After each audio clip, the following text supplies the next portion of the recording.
Hi, thanks for tuning in and watching our video. My name's Steve Marshall. The company is Brushshark. We have built and distributed the Brushshark here in Texas for the last 16 years, and it's used in clearing small diameter brush, cedar trees, mesquite, weesach, that kind of item. And recently we've been receiving calls from the industrial hemp community wanting a better way to cut their hemp down in the field. And we feel like the Brushshark might be the answer. We're going to call it the cannabis cutter or the hemp shear. And we don't have cannabis growing here in Texas yet, but we do have plenty of cedar.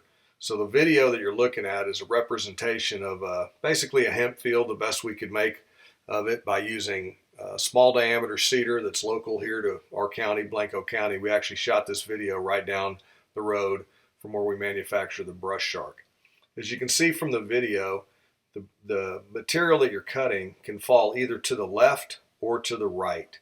This is selectable by the operator, and it can do it on demand. You can make it go to the left or the right. This is important from conversations I've had.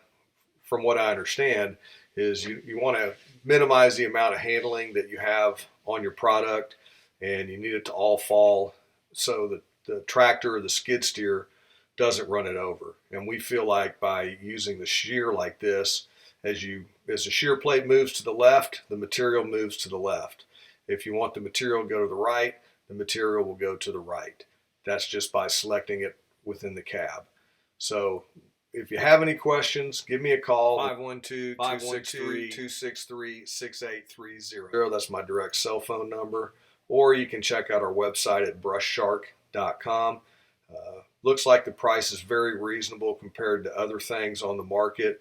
And if you don't have a skid steer, this will also work on a tractor with a front end loader that has a universal or skid steer type quick attach and a third hydraulic. Check out our website, brushshark.com. Thanks for watching the video. And if you have any questions, feel free to call. I'd be happy to talk to you.